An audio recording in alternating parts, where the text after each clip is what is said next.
Well, good evening, everyone. My name is Michael Anderson, and I'm the president and CEO of the Oklahoma City Museum of Art. And it is my honor to welcome you to tonight's celebration of the gift of the Jerome V. and Judith G. Rose Family Collection of Contemporary Glass.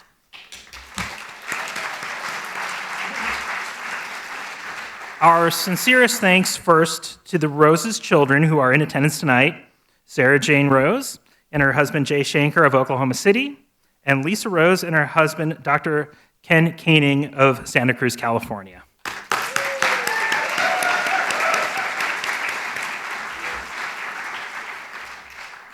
We are also extremely grateful to the exhibition's very generous sponsors, Cinda and Larry Ottaway, Nancy and Jim Seeley, and the firm of Crowe and Dunlevy.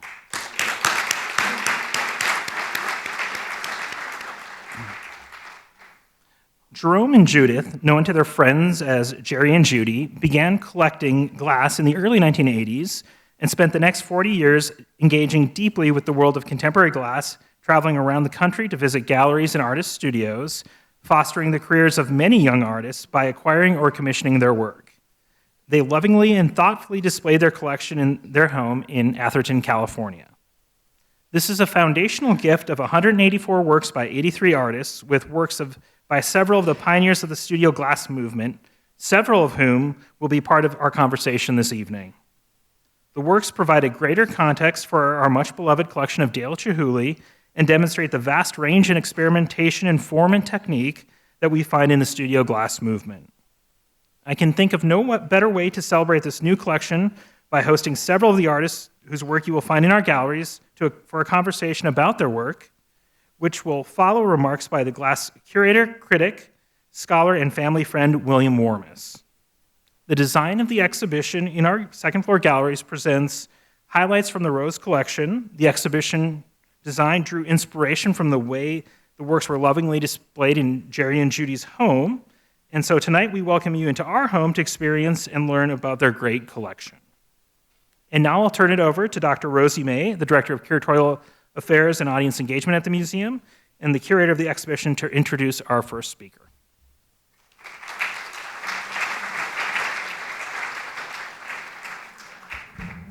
Good evening. Thank you all for coming. Tonight I have the pleasure of introducing William Warmus. I could give a several-minute introduction of William, as he's been engaged with the field of glass for many decades, evaluating, analyzing, curating, writing, and communing with artists. But we have a packed program, and I've been told to keep it brief.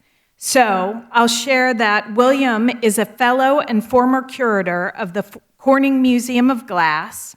He was founding editor of the New Glass Review, which is an annual publication surveying the latest in contemporary glass. He is author and co-author of over 20 books, including the recent Venice and the American Studio Glass, and curator of many exhibitions, among them the recent Years of Glass that's currently on view at the Norton Museum of Art in Palm Beach. Please help me welcome William Warmus.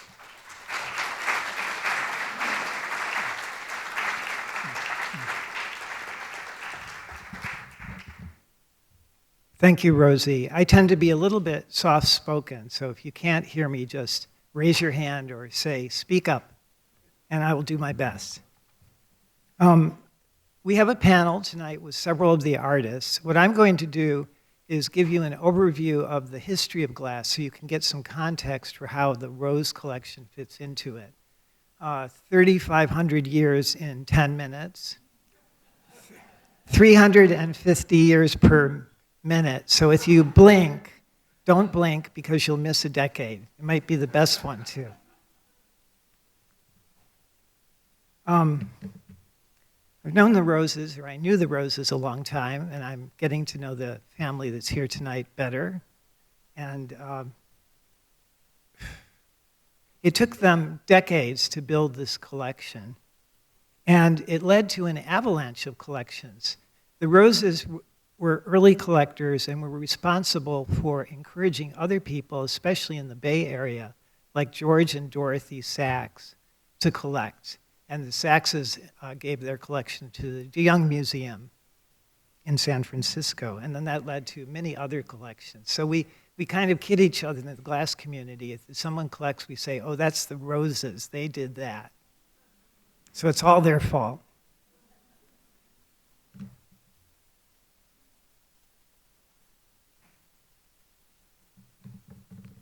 So we had to put the panel together by Zoom as we do these things.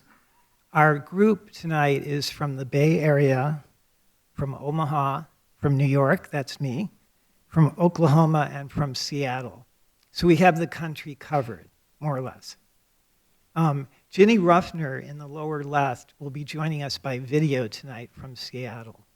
So if you see a little box popping up in the corner of the screen once in a while, it's Ginny. You can wave to her. I like to show this image. You know, in an academic setting, I can be very jargony, but I prefer just plain language.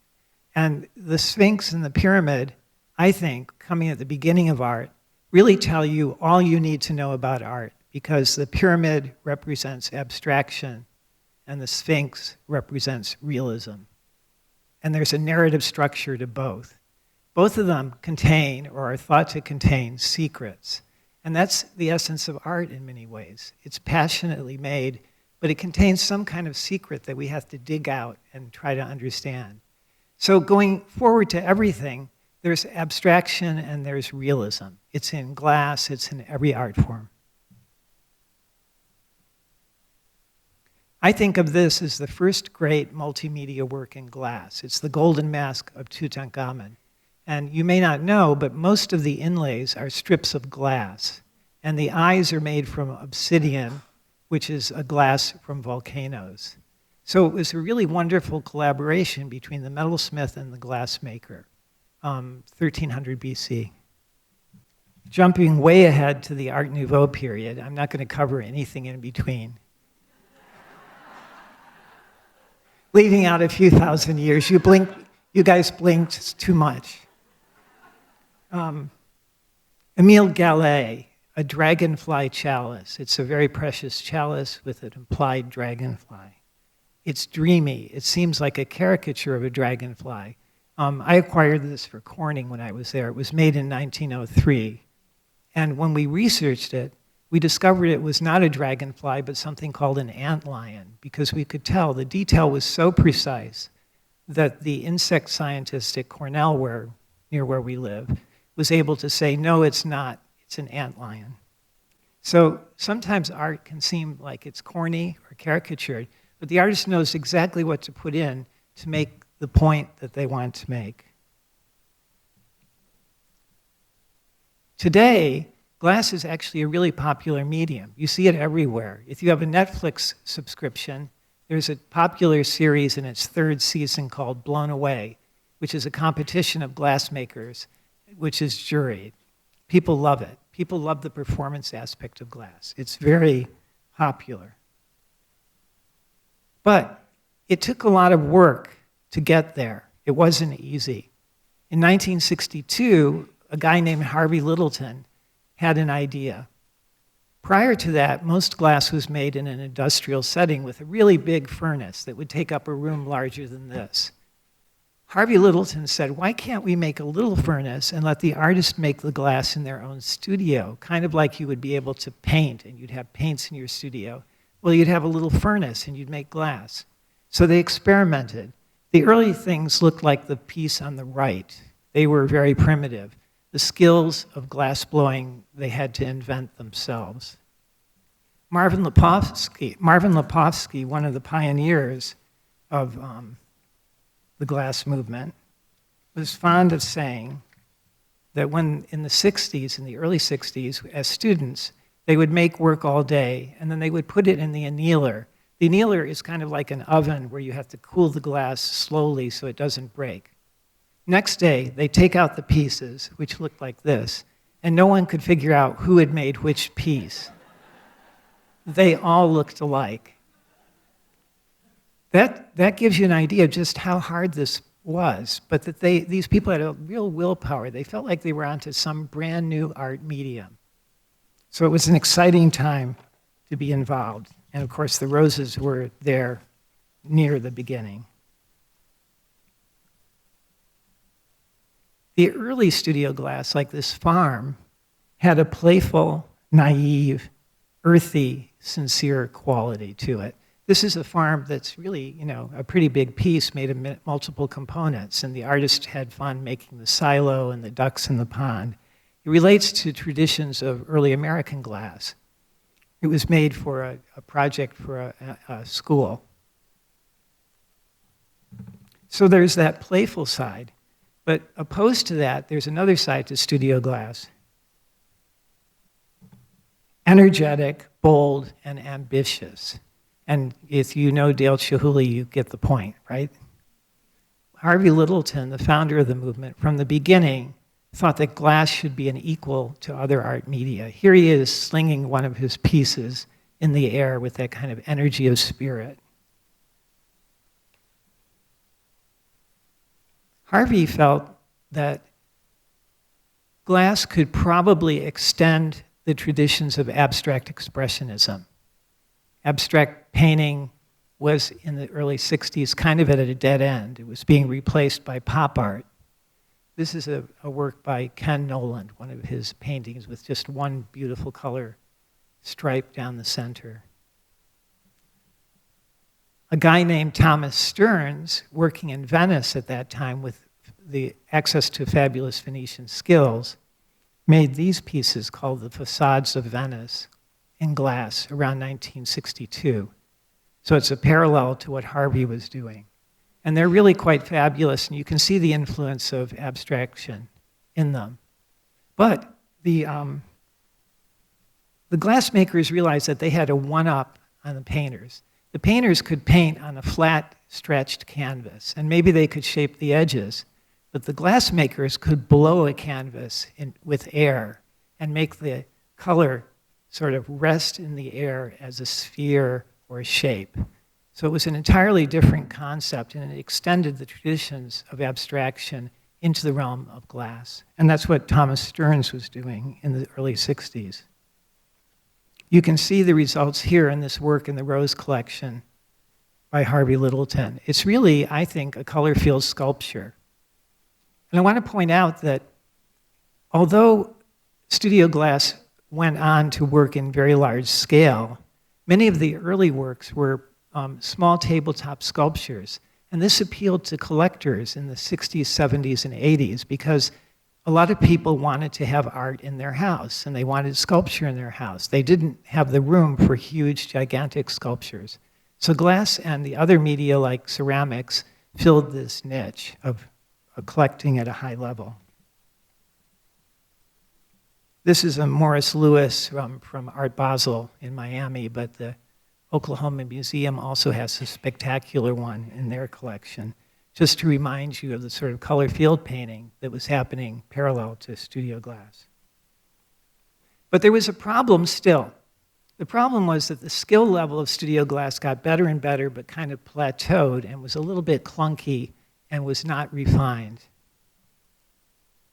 Enter Lino Tagliapietra from Venice. He came to America to teach at the Pilchuck Glass School, and he transferred the fabulous Venetian skills to American artists. This was a turning point in the late 70s, early 80s. And this piece is a Saturno in the Rose collection. When I put it up, I thought, wow, some of you have probably seen the pictures from the Webb telescope out in space, the fabulous new pictures of Jupiter. Well, this is another lost Webb photo, in my opinion. It's a spectacular thing, and the entire universe is there with Lino's fabulous skill. So that really meant we had everything in place to do whatever we wanted in studio glass. We had the Venetian skills, we had Harvey Littleton's aesthetic, we had everything going for us. So what's the next step? Dale Chihuly, of course. Dale is probably the most prominent artist to come out of studio glass, and he synthesized all of these traditions. This is really a kind of color field sculpture, but it could not have been made without Venetian skills as well. Dale is a force of nature, but he also realized that glass is a performance art, and he loves to show off in his studio. The bigger the better. You know, these big, brawny glass makers throwing glass around. It almost goes back a little bit to the blue-collar roots of glass making, which I can appreciate because my dad was a glass maker at Corning. And you in Oklahoma have one of the preeminent Chihuly collections, so you're very lucky. And you're lucky that it's joined now by the Rose collection, which gives you that context of how Chihuly fits into all these other traditions. It's kind of a perfect alliance. I can't talk about another act of studio glass very much, but in the 21st century, glass has become the darling of the art world in general. And famous artists work with glass, like Ai Weiwei, the dissident Chinese artist, in this cube of glass that's 3 feet on a side, purest optical glass, a ton of glass. Or one of my favorite artists, Olafur Eliasson, working in Denmark and in Berlin, who works on an architectural scale, a vast scale, but also made this glass book. And I love the book. It has glass pages and you can turn them. And each page represents one of his projects. So the famous weather project at the Tate Modern that launched his career is represented in this book on the left-hand page, I think. That's what I think it represents. That's the 21st century. I'd like to think that the Rose collection is kind of like a book like that, an encyclopedia of what happened in the golden age of studio glass between 1962 and 2012, or somewhere in that time frame. We have a very limited amount of time in this panel, so I'm going to conclude now with a few images from the Rose collection, just a few things to think about. Immediately, I think of Jay Musler's Urban Bowl or Cityscape because it reminds me of the Olafur Eliasson. What is it? Well, I think when he made it in the 70s, it could be a city on the edge of nuclear war. Maybe today it's a city on the edge of a climate disaster. But it could also just be a city seen at sunrise or sunset and how beautiful the skyline is against the orange. It can be whatever you want. It has secrets to reveal. On the other end of the spectrum, a Czech artist, František Wiesner, the extreme severe modernism. I love his work. It's a solid block of cast glass that he carved by hand. Technical innovation is represented in the work of Flora Mace and Joey Kirkpatrick. These figures are not painted on the glass. Rather, the artists make the figures by hand as if they were making a stained glass window. They melt them and then they pick them up on the blown bubble of glass. And you know, something to think about when you look at the Rose collection, the right-hand photo, you're looking through the glass at the other object which is behind it. Remember that you don't just look at glass, you look through it, and that it melds other objects in the environment into its magical substance. I like this piece by Hank Adams, Blockhead, because I feel like a blockhead so often. But on the other hand, maybe it's just a Rogaine hair treatment gone wrong. So I'm tempted to use Rogaine, but I'm not. Okay. To conclude, I want to just show 3 images from 3 of our artists who will be up next to speak. Mary White.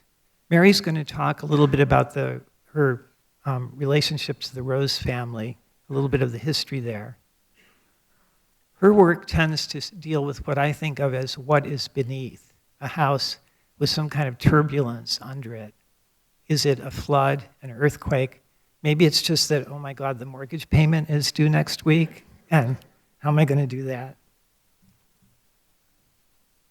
Ginny Ruffer, who will come to us with a video presence, is a pioneering lamp worker. This is a process of working objects in front of a torch, like this microphone, and melding and the glass and melting it and putting it all together. But she's also a very good painter. So I'm looking into a detail of her work in the Rose collection to show you her painted surfaces. Lately, she's been working on a very large scale and with augmented reality. She'll show us that tonight. And finally, last but not least, as they say, Therman Statom. He melds abstraction and realism. He brings the two, the pyramid and the Sphinx, back together in his work. A figure here, dice being thrown. The table inside is a real three-dimensional table, I guess, or is it painted? Maybe it's both. You look through the glass, remember that. And he's an amazing teacher, and he'll teach us tonight too and show us his teaching projects. So that's it. I think we're almost on time. Thank you so much, and I'll bring out now our panelists so that they can speak. Thank you.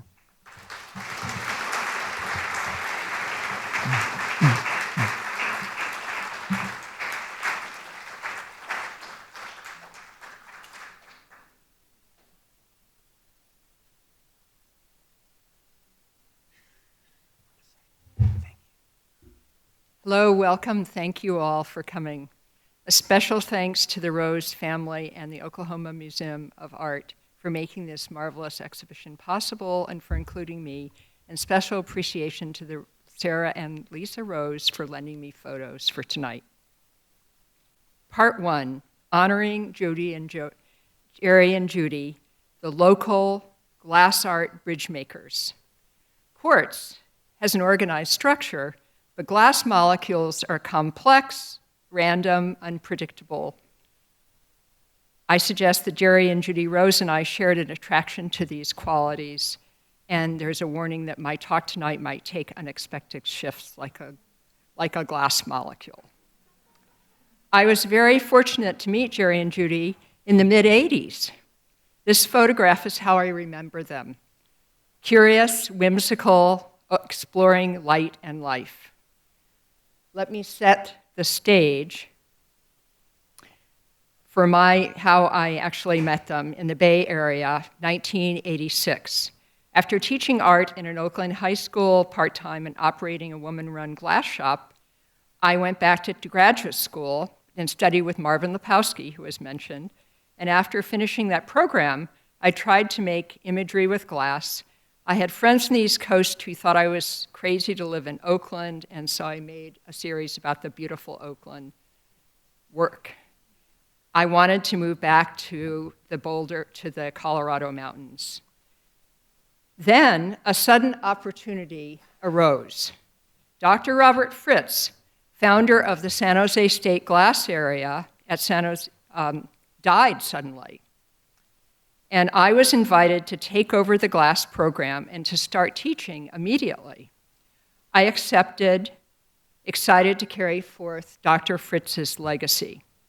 Soon after my arrival, Jerry and Judy, who lived nearby in Atherton, called to offer me some hand-blown, beautiful Fisher glass sheets they'd gotten while taking a glass class. How could I not become friends with another ruby glass, gold glass lover? I visited their home, accepted the donations, and admired their amazing collection. Over the years, Jerry and Judy became extraordinary supporters and inspirations. They expressed their aesthetic by creating a whimsical collection. In the Bay Area glass community, they were bridge makers. They connected and engaged students, artists, collectors, and museums. They walked my students through their collection. They encouraged many of their friends to join in the adventure of collecting glass. They were kind, fair, appreciated nature, and loved a good joke. And they loved the koi pond. San Jose State was one of the oldest glass programs in the country, and in 1964, Dr. Fritz had brought Irwin Eisch, Harvey Littleton's friend, to blow at the studio. And Irwin saw no limits in what he could make, and he liked to blow portraits of Harvey Littleton. So by the time I got to San Jose State, the students were ready to work. They were painting, and they wanted to work sculpturally with this new material, glass. I invited artists from around the world to work in our studio. The Roses, as engaged supporters of the program, often drop by to watch a demo and talk with the artists. This one is an 8-woman glass team from Canada and the US. Dale came with his team for a week, and they made the basket series, so check out the basket series in the collection here. Therman Statom, who I think you're going to hear in a few minutes, and Dick Marquis came by when they were working on an installation in San Jose in the museum, and Jay Musler, who made the Red Bowl, was coming by occasionally. My students were innovative, and they wanted to make an enormous illuminated glass pumpkin patch next to the freeway. As an aside, pumpkins were made in Murano in the 1890s, but I think that my students were the first program in the US to attempt to make them, although you've probably seen a few recently. The students sold enough pumpkins to start a new organization called the Bay Area Institute, Glass Institute, which is thriving today. And the Roses, always great supporters of our program, bought many, many pumpkins and gave them away as gifts, spreading their love of glass. So I believe the family has a few pumpkins. Hank Murda Adams, who is also in the collection mentioned, came for a week to create a large web of glass using ladles and pipes and pouring it into sand piles on the concrete floor. Jerry and Judy cheerfully attended our fundraising casting dinner outside our studio in the hallway. And the chairman of the department looked the other way because there was a lot of glass, hot glass and fire. In 1997, encouraged by Jerry and Judy, we invited, that's one of Hank's pieces. We invited Italian glassmaster Lino Tagliapietra to blow at San Jose State. Lino brought 2 assistants and blew all week. We arranged an exhibit of Lino's work at the art gallery. These aren't great slides, but they give you an idea. And to honor Lino and his wife, Jerry and Judy offered their home for an auction and a dinner at the end of the week. It was a brave move to open their precious glass collection to so many people in their house. And here are the invites that we made. And then, of course, there were glass pumpkin centerpieces. And the students served the dinner. And as the guests arrived and Lino and his wife got settled, Jerry said, "Oh, there'll be another little surprise here." And suddenly, three Italian musicians waltzed in and serenaded Jerry and Judy. When Jerry and Judy had the same birthday, in 2002, I made a prescription for them. And you had to choose a glass pill, and one of each pill had something like, go take a walk, collect glass, take a trip, listen to a great concert. So that sums up who they were, these extraordinary and wonderful people. So now, part 2 is about me, and I'll try to be as brief as I can. I'm the daughter of a water resources geographer, and by the time I was 21, I lived in Philadelphia, Chicago, Iowa, Indiana, Colorado mountains, in England, New York, and Mexico. But the Colorado mountains were really my spiritual center, and my father taught me to look at waterways, floodplains, erosion, and human response to nature. I'm a bit of an odd duck because I like to walk between art and craft, teaching and environment, and every project's different, and I love connecting diverse people through the language of art and nature. In the late 80s, while I was teaching, I started making reverse glass paintings, painting on the back of sheets of glass.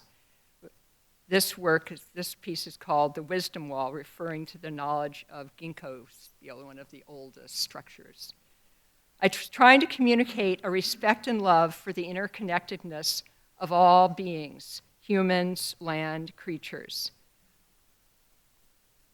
I realized that climate change was in process even then. This is a series called Beckoning the Goddesses, which I was asking the goddesses to come and help creatures and deities. I believe we can live with nature, not in opposition and in control of nature. Another one, Free Fall. By the mid-90s, reflecting on how fragile our human constructions are in the face of floods and extreme weather events, I made Living on the Currents, using steel and glass all repurposed. Jerry and Judy saw the piece, and it was unavailable at the time, and it was traveling to Taiwan for an exhibit. So they commissioned a much slightly larger piece, and they asked me to put more land on underneath the house. So this piece is also in the collection, in the Rose collection of the sisters' own. I went on to make more dwellings, living on fault lines and Pacific currents, Kenosis, the Wanderers and the Seekers, and Jerry and Judy commissioned a Wanderer and Seekers, which has a ladder, Path to the Spirit, the Circuitous Path to the Inner Light, and two more recent ones about the fire. What Will You Take With You, Your Bird, and Home on Wheels. When I retired from San Jose State in 2005, I did move back to Colorado, and I did make a gigantic flood level marker. This is the risk. We made it in Oakland, and we shipped it out. And it does show the different levels of flood leveling. We have flood risk materials on where you can see, and then the EPA guys came, and in 2013, the floodwaters only went up to the 50-year mark, but the big one's going to come sometime, and people will know what to do. I was also then after teaching, I was lucky to become a Fulbright Scholar at the National College of Art and Design in Dublin, Ireland, and I worked with a group of students to design a symposium and several exhibitions. Then I've organized a lot of glass events, and this is one of the many events to gather people, and I'm working on a book on the history of California glass. So I was asked to create a new place or some kind of art marker for the birthplace of the Silicon Valley, and this is the Shockley Lab where the first diodes and transistors were developed in Mountain View. So after extensive research, we designed a diode and a transistor on the sidewalk plugged into a sidewalk circuit board. And we installed the piece. This is the scale, and I'm putting the glass in it. I insisted on putting glass inside the transistor, and another scale piece, and at night. And I also discovered in this project that a lot of orchards were lost. So I did a series on the lost orchards of the Silicon Valley. Another project that I worked on was an Acatecca Indian tribe in the Grand Bayou, Louisiana, who'd lost their church. All that was left was the steeple.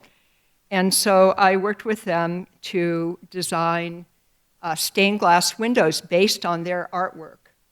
And there's the crew. We're loading all the glass to take it over to the church in the shrimp boat.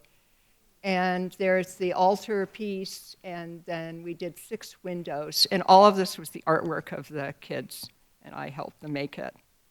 So right now, I spend half of my time as co-director of Eco Artist Dialogue, which used to be Women Environmental Artists Directory.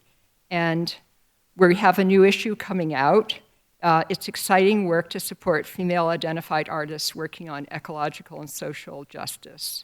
And the rest of my time, I've been working at some shots of our website.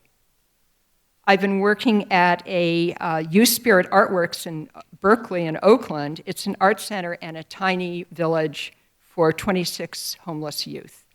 And we just finished this semester. Brandon was supposed to make an animal that lived in Berkeley, so he made the cow bear. But as YSA says, art saves lives. So this was our final announcement a couple weeks ago. And thank you very much.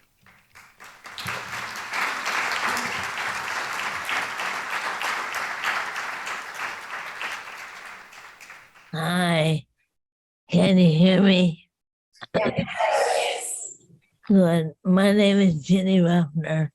I'm just going to show you some stuff I made, including that sculpture and other experiments.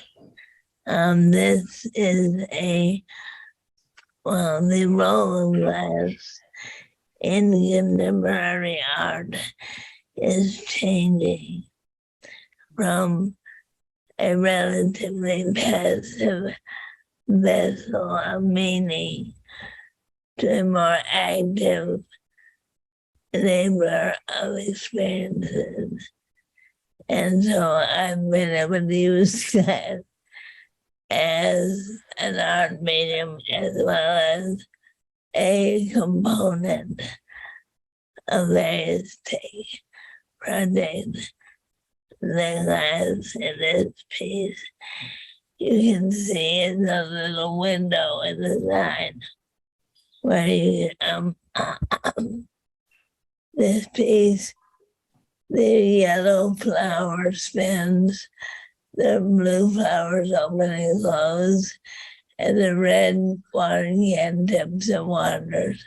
And the little window on the side is so geeks like me can see what's going on. So first I'll show you some older glass sculpture and then newer stuff, more recent projects. And I've left out a lot of stuff. I have had a lot of experience in education as well, because Mary and Therman are so good at it, I decided that they had all that.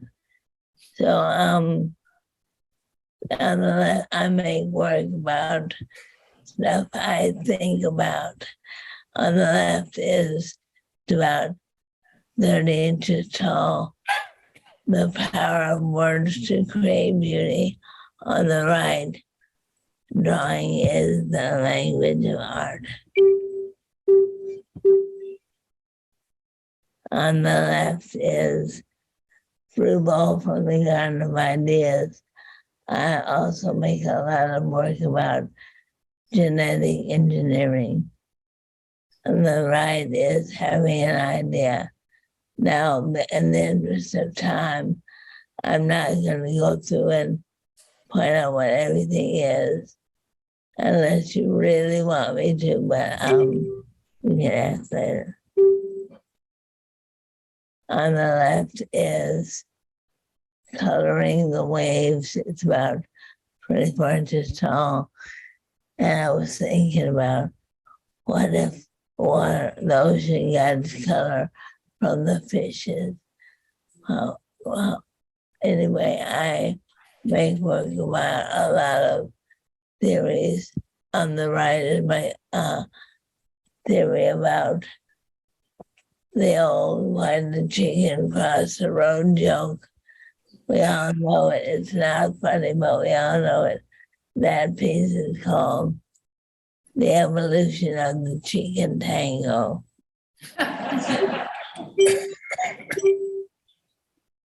On the left is Melting Evolutionary Theories and Adam and Eve and a rooster crossing the road and a dinosaur just almost together. On the right is the invention of games. Haven't you wondered about why those four little shapes on playing cards, why those four? I mean, that's the kind of thing I wonder about. On the left is I Still Love Picasso. It's about 20 inches tall. And on the right, Finding Sources, about 2 feet tall.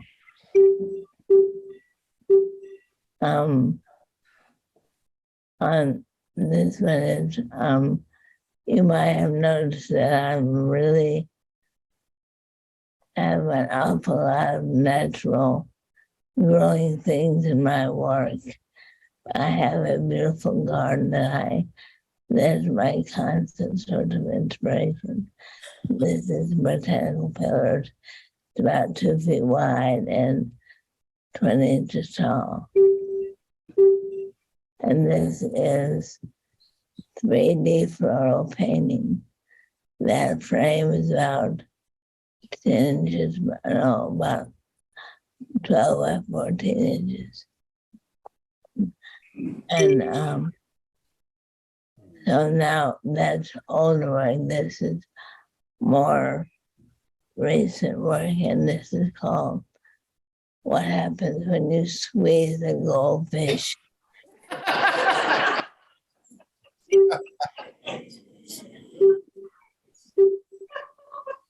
And this is also recent. It's called The Feeling of Hooray Inside and Out. It was a end of the pandemic celebration.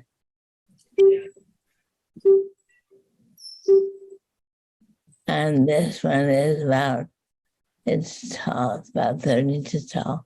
It's called Giggle Tornado. And actually, I really want to make this out of technology. I want to create a little tornado about maybe 20 inches tall you could just let it run around the room and it would have a soundtrack of a toddler, when they do that uncontrollable laughing. And it would have no purpose at all, but wouldn't it be wonderful? But the technology doesn't exist yet, so I thought, okay, well, I'll make it out of glass, then I can do that until the tech catches up with me. Oh, now this one is pretty cool. This is augmented reality.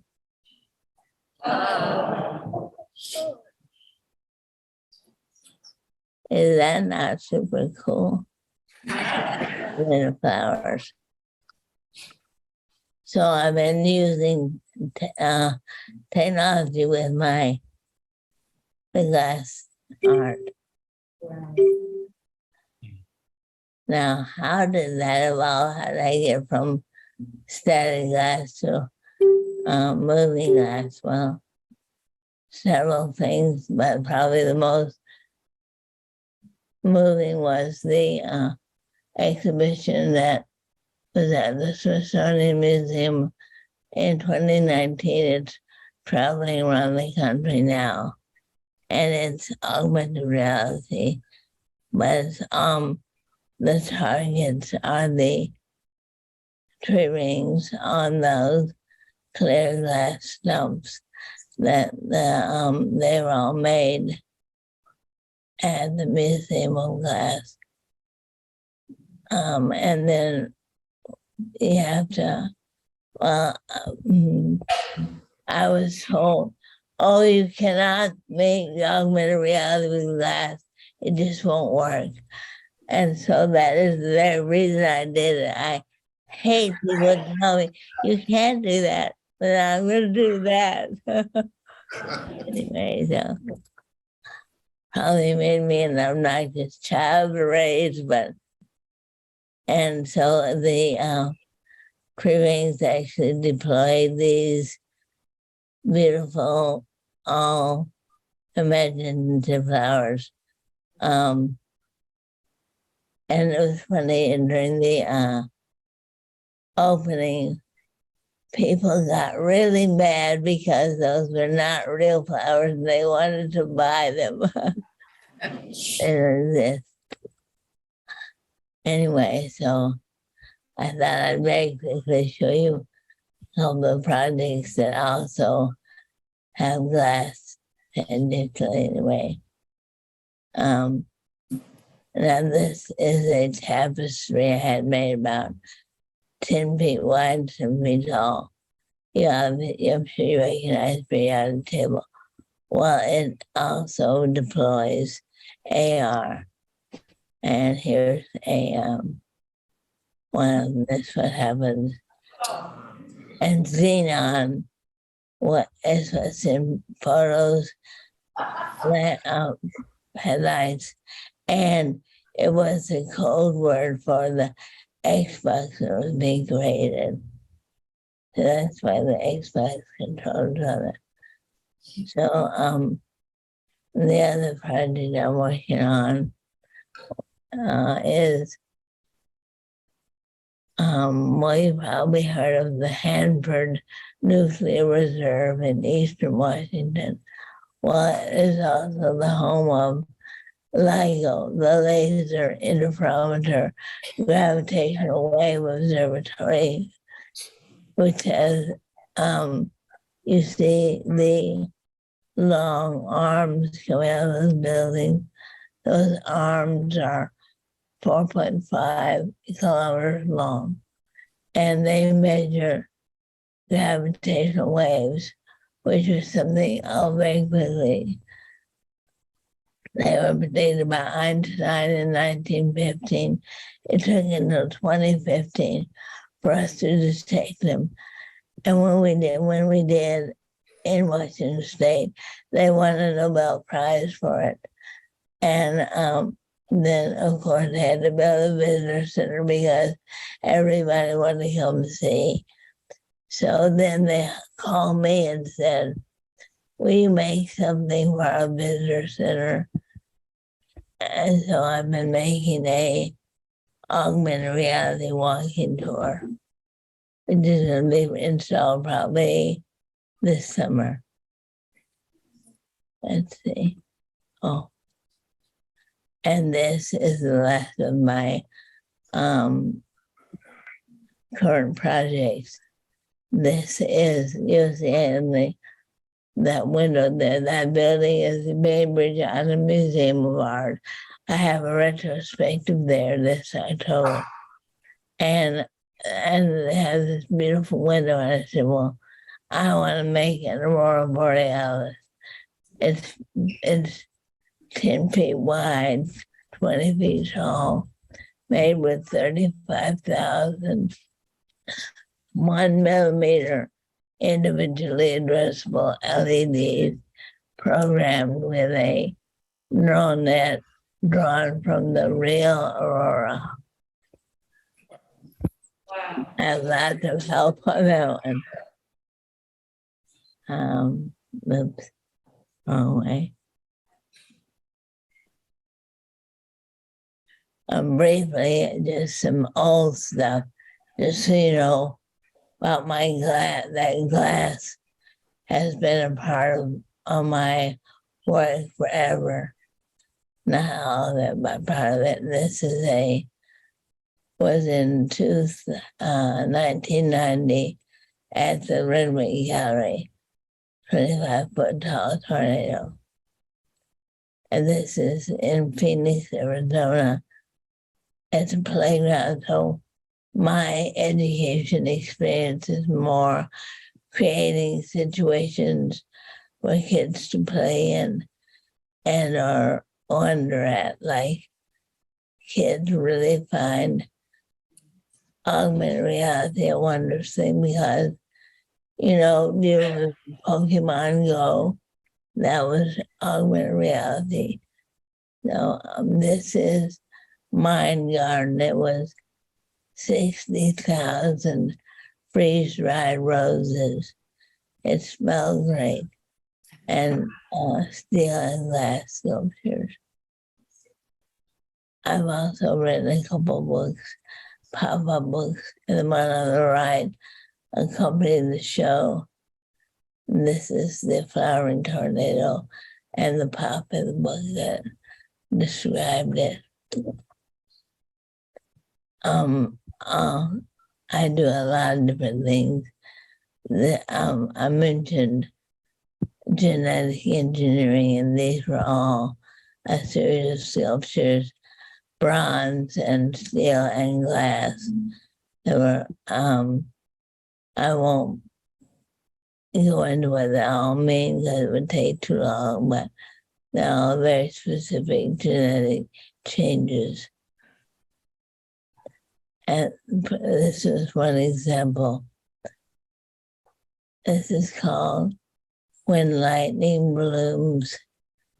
It's made of bronze and glass. It's about, 4 feet tall.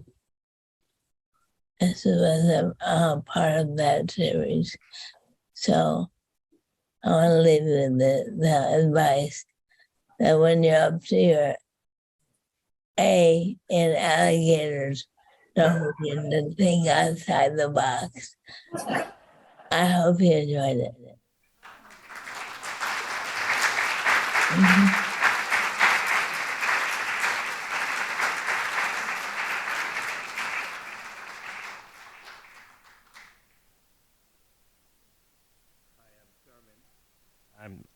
I'm Therman Statom, and thank you. Wonderful. I came to RISD, the Rhode Island School of Design, as a potter, and it was really kind of, the clay was really kind of boring, and like the first day, the first day of the school, I heard this music, and I went upstairs, and there was a guy in a dress, and it was Dale, and he gave me a pipe, and he said, "Go blow glass," and I didn't know what that even meant. And so I go into this room, and there's this furnace, and this guy, I thought he was trying to kill me, He put the pipe in the furnace, and the glass come out, and I'm like, what the hell is that, And then he want me to put it on the ice. They had these big blocks of ice, and I he says, make a big hole or something, with the ice, and then they put strawberries in it. And, then he gave me a glass of champagne. And, I had just turned 18, so, it was, and then I had a hangover a half hour later. It was like my first hangover, And so I didn't go back downstairs, and that quick slide you saw was when, he said, you got to blow the glass. You got to learn how to blow. And I was like, I don't know. I thought you go to the school to make mistakes. And he agreed with that. So he made a deal. He said, you can do anything you want with glass, but you still have to practice blowing. So here I'm chopping the glass with an axe. I get the axe and chop it. And every time I was terrified. I was scared of Dale and everyone there, because I was just out of high school, And when you went to school in Rhode Island back in the 70s, and if you were a minority, you could get away with murder. I'm like, everybody, like the first, I'll be quick, but I promise. But I had 5 teachers come up to me to do independent studies because I was this cooperative. I didn't know it. I did a whole year in 1 semester. I didn't even know it. I didn't know these, and it was just, I can't describe the dynamic, just how dynamic I completely forgot I was a student. But, these are some of the things I blew. I blew goblets, I blew Tiffany, every week. Dale, sometimes he'd come in and say, hey, I want you to learn about how they made these things. And I just loved it. There's Dale, and there's James And Dale would blow from 4 to 11, And I would sometimes blow all night. It was so much fun. I actually forgot. I mean, we'd go to school 2 days in a row. It was just, and he was always bringing, like, this guy, Buster Simpson. I'm like, he was one of the pioneers of environmental art, and this house he built at Pilchuck Glass School. You know, it's Buster, in the crow's nest. This is Tutsinski that makes the bowls, and she was making videos. I didn't know what to do. I said, Toots, can I copy your work? She said, yeah, sure. So I copied her work for 2 weeks. Everyone said, hey, you're copying Toots. She says, she knows, she doesn't care. And we trade ideas. Sometimes we switch studios. It was and Dale's just the most tremendous teacher. I mean, I feel so like, that's us, you know, and there's Dick Marcus to the left, and myself, and there's Dale to the right. And, you know, he's kind of like on a personal level, he's kind of it's weird to have to grow up with him. You know, I made these cones one day, had them stacked up. He comes in, that's your sculpture. That looks pretty good, Therman. I said, that's my first sculpture, you know. There's this structure, and I got in trouble on this because I snuck the glass out from the facilities at the school, and you know, but it was really tall. It's 7 feet tall, this thing. And, you know, we'd make, you know, and then just that whole collaborative nature evolved, and I met this guy, Richard Marcus. And we were both interested in painting and stuff, and we were afforded opportunities. It was weird. It was like, you know, we would engage, the museum would say, do you want to have a show? And then I'm like, you know, I don't necessarily like my work, you know, but I'll do the best I can. And they would say, yeah, you could have a show in San Jose. Did that. They let both me and Dick come in. I'd be mortified.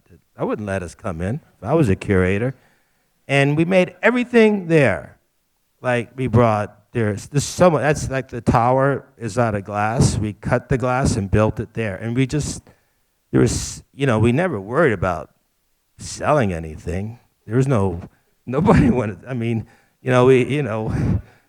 but, and that's how this movement really grew. It really was about discovery, and, later, this was at Tampa, Florida, and, all the imagery really, except for the Greek vase, which was in their collection, was taken from family photos. I have all these secret missions from these types of works. This one, I didn't know anything about my family. I didn't know who I was, and we were from Central Florida. By the time the project was over, I had 49 new relatives. I'm not kidding you. The floor, everything were taken off of family pictures. I mean, I even discovered I actually qualified for the Seminole tribe, so I was just like, holy cow. This is in Orlando, the Stories of the New World, and it's big. There's like 2.5 semi-trucks of things that were brought, and, they weren't really, even though they were prefabricated and made in a healthy way, they were designed, really, this is stories that, we discovered that. Well, I don't want to make this lecture take too long, so I think I'll hit the next slide. See, this here is the Central Library in Los Angeles. There's 3 of them. One is nature, one is humanity, and one is spirituality. And the bird is 13 feet tall. So it's really big. It's the biggest artist opening ever, because when they opened it, 40,000 people came. So, I won't tell you all the stuff, I'll tell you that. And this is in Los Angeles too, and this is the skirball. I made a sukkah, the holiday when the Judaic people were in the desert. And when you're in the sukkah, the leaves, the palms, they look like they're coming down to rest. It's a great holiday. It was kind of interesting to to have somebody else, a different mythology to work with. And they own it. They were really excited, you know, and they said things like, someone said, you should become Jewish. And I said, you got enough problems. I did. I really did. This happened.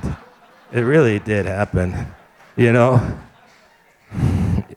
And they pull it out every 2 or 3 years.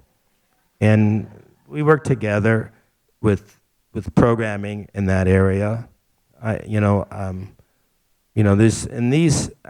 still do. You know, I've been afforded the opportunity to do a lot of installation, site-specific, and they get torn down, because they're a lot of stuff. They aren't. But I started recycling and making studio-generated kind of pieces, things that someone could have. I was so surprised to see the piece in the museum. When I made the piece that's here, I'd never thought it would end up anywhere. There's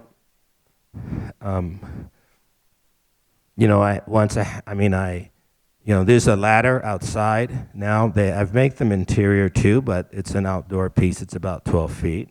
It was done about less than a year ago. These are just sort of windows of things that I've worked on.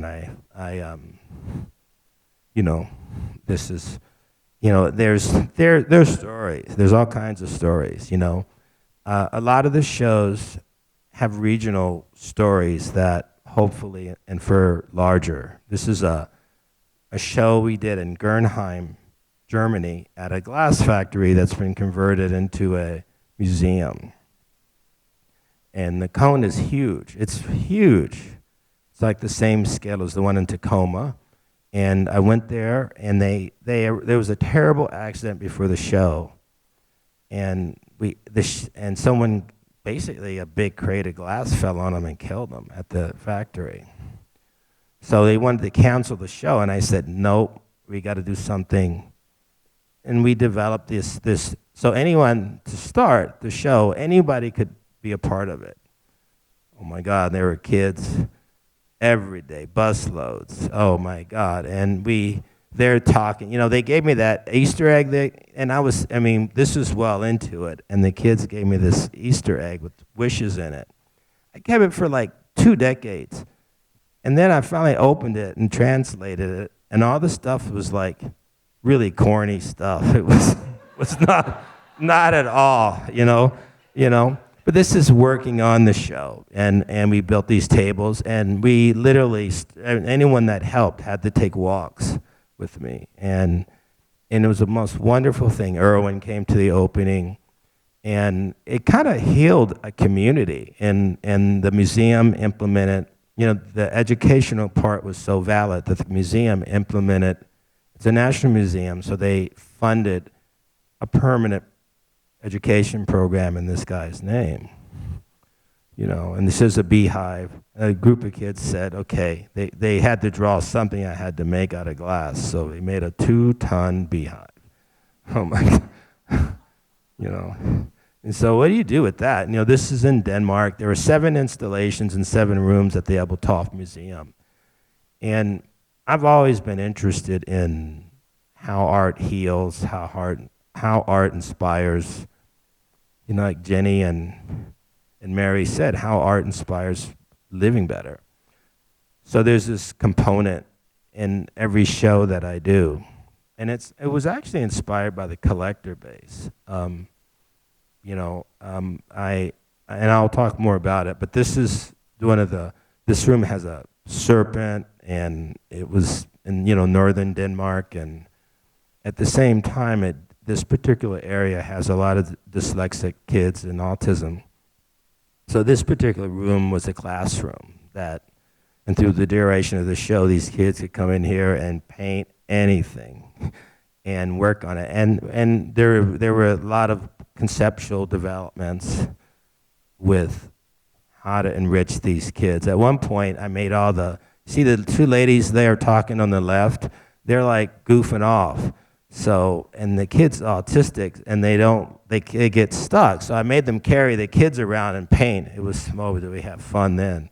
I live in Omaha, and I wanted to make something that floated. You know, I wanted to make a big piece, so I used the effort, you know, they gave. And this is at the Museum of Nebraska Art.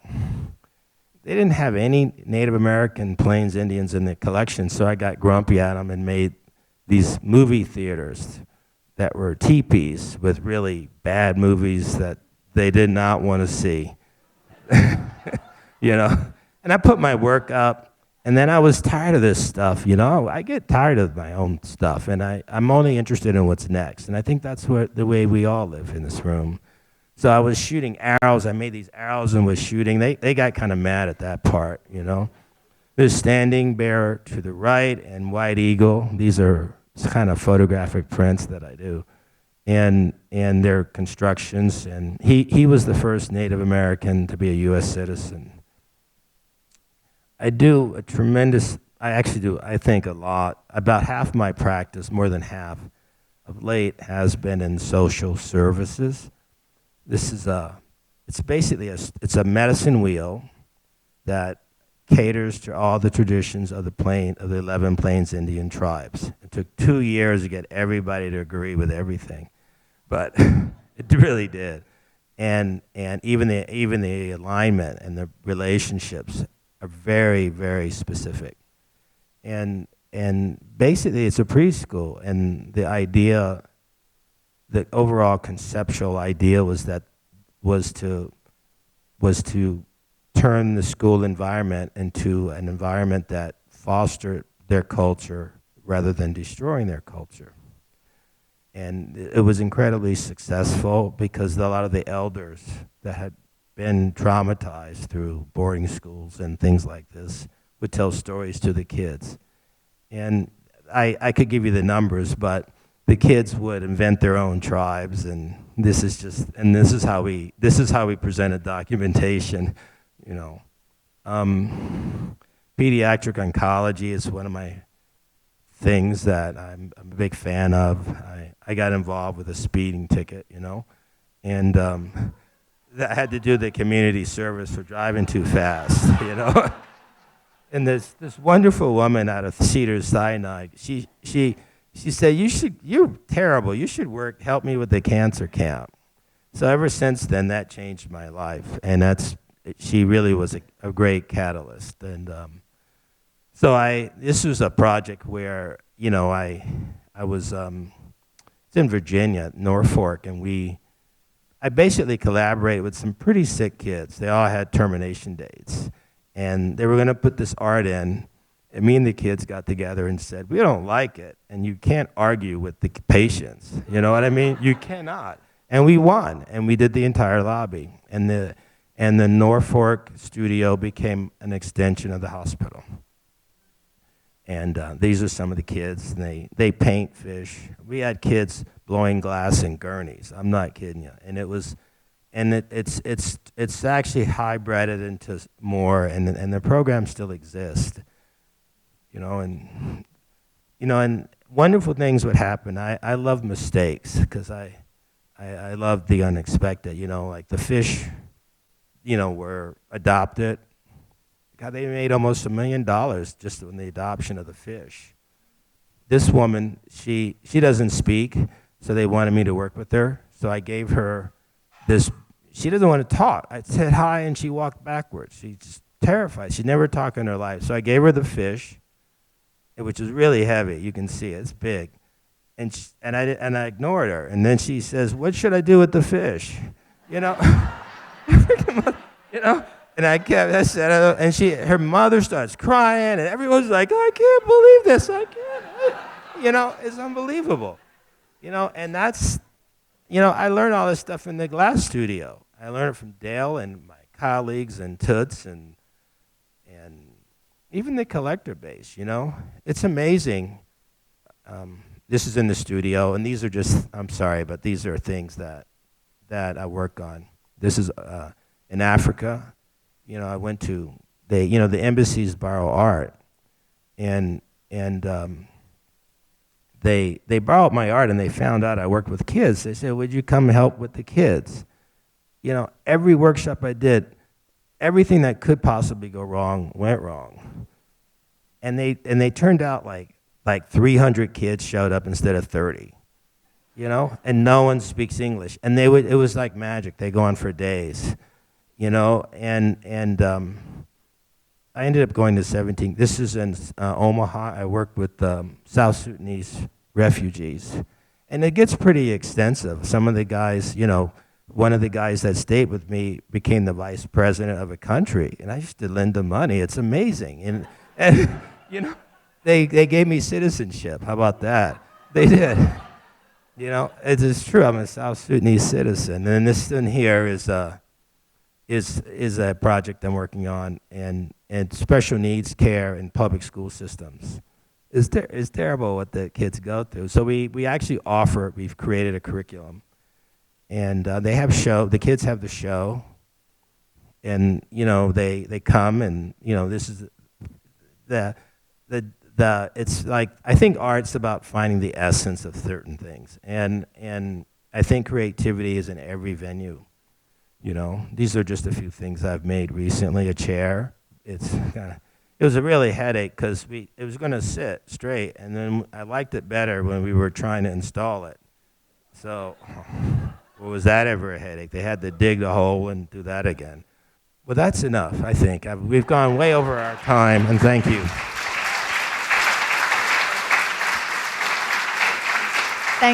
Thank you all. I realize we've gone way over time, but I wanted to take a minute to thank William and Mary and Ginny and Therman, and they will be up here for a few minutes if you'd like to stop by and ask questions.